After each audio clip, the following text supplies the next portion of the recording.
Today I'm going to be reviewing Neon Genesis Evangelion. It's one of the most influential anime ever created, and quite possibly, maybe even one of my favorites. Just keep on watching the video to find out.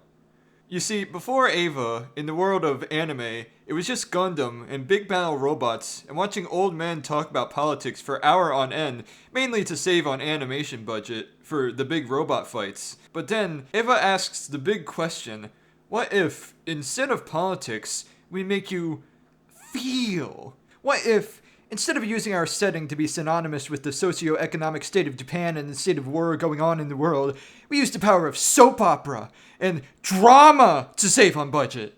So we have this main kid, Shinji, and Shinji, he feels a lot. And he feels so much that he actually screams at one point, "I am the Neon Genesis Evangelion!" And then he feels all over the place. Nah, I'm just kidding. We're not there yet. He doesn't even get inside his own robot until episode 3, much to his daddy dearest's dismay.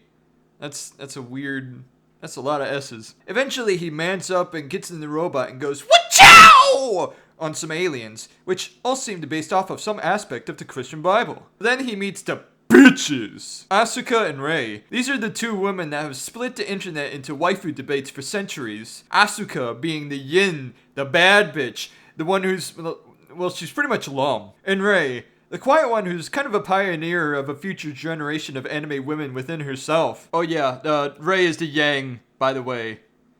I'm at least 85% sure Yin is the black one. And these two have to get along with Shinji, or else the angels will take over. That's what the aforementioned aliens are called, by the way. Sometimes they don't always get along. Like Asuka and Rei, they sometimes have a little bit of a kerfuffle in the elevators. And when Shinji isn't dealing with those two, there's a third woman he's dealing with. Drunken aunts. Misato is, well, she's there to hit on Shinji, and I think she kind of reminds him of his mom, so that kind of inspires him to fight the angels. Or maybe any older woman giving him positive encouragement is inspiring. Shinji has some mommy issues because his mommy has been gone for a very long time due to mysterious circumstances that Daddy Dearest won't tell him about. Meanwhile, Asuka is doing the oh, you gotta be fucking kidding me. Japan moment. Japan moment. Japan moment! So yeah, a little while later, Shinji meets up with a guy, just a little guy, and Shinji kind of likes him a lot, and they're kind of gay for each other. And for 90s anime, that's kind of big to be like taken seriously. Like at this point, the only property who was actually taking gay stuff seriously was South Park. Every other Japanese anime has like gay people be evil or stereotypical and evil. Have you seen James from Pokemon?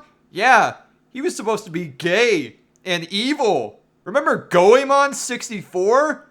Yeah, the villains in that are gay and evil. But they took that out of the English release and just called them weirdos, which is kind of homophobic within itself. And Asuka is like omega homophobic about this. But that's probably because of her internal heterosexuality towards Shinji himself. But yeah, a bunch of dead angels later in the finale. And shit gets real in the finale because the final straw is broken. And Shinji gets mad at Asuka and goes to motherfucking hunger self! And chokeslams her into the fucking table! Meanwhile, it's found out that Rei, little baby Rei, is a little baby angel. And the humans have been cloning her, which is why she has hardly any emotion. So Shinji later goes to the hospital to check up on Asuka, feeling bad about his actions. And then he has a little bit of a fuss. And while fussing around with her limp, dead body, she kind of reveals her boob. And that rage soon bursts into, well, you've seen the memes online. I know I have. Even anime fans seem not to know what the directors meant by this, and I don't think anybody will ever truly know. And I mean, I don't know why this anime does half the shit it does. I mean, do I have to bring up the Asuka and older guy plotline again? Remember, despite what Pan Pizza and Zone Time might say, the age of consent in Japan is still 18 years old. Do you remember Rei? Little baby girl angel Rei? Well, Rei gets mad, starts killing everyone in the final angel crisis! And it's up to Shinji to stop her! And this makes him yip and yell! And makes him really go, ouch! And it's also revealed that the robot is his mom.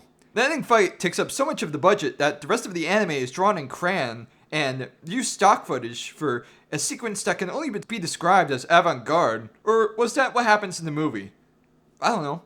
I've never watched Ava.